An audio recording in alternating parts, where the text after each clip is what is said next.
এই পৃথিবীতে ভালোবাসার মানুষের অভাব নেই।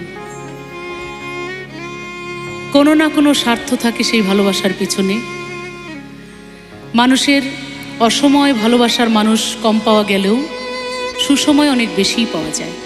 কিন্তু একজন যার ভালোবাসায় কোনো স্বার্থ নাই, শুধু নারীরটা নিয়েই ভালোবাসে, সে হলো মা। সন্তান যদি না খেতেও দেয়, না পড়তেও দেয়, মায়ের কথা মনেও না করে, মায়ের হৃদয় থেকে মন থেকে কখনো সন্তানের জন্য খারাপ দোয়া আসে না, সে হলো মা। সবসময় সন্তানের ভালোটাই চিন্তা করে, সে হলো মা। ডিজিটাল দেশ, আমরা বিভিন্নভাবে মুহূর্তের মধ্যে খবর, একজনের খবর আরেকজনকে দিতে পারি, পৌঁছে দিতে পারি। কিন্তু মায়ের কাছে কোনো টেলিফোন লাগে না, ইন্টারনেট লাগে না, কোনো কিছুই লাগে না।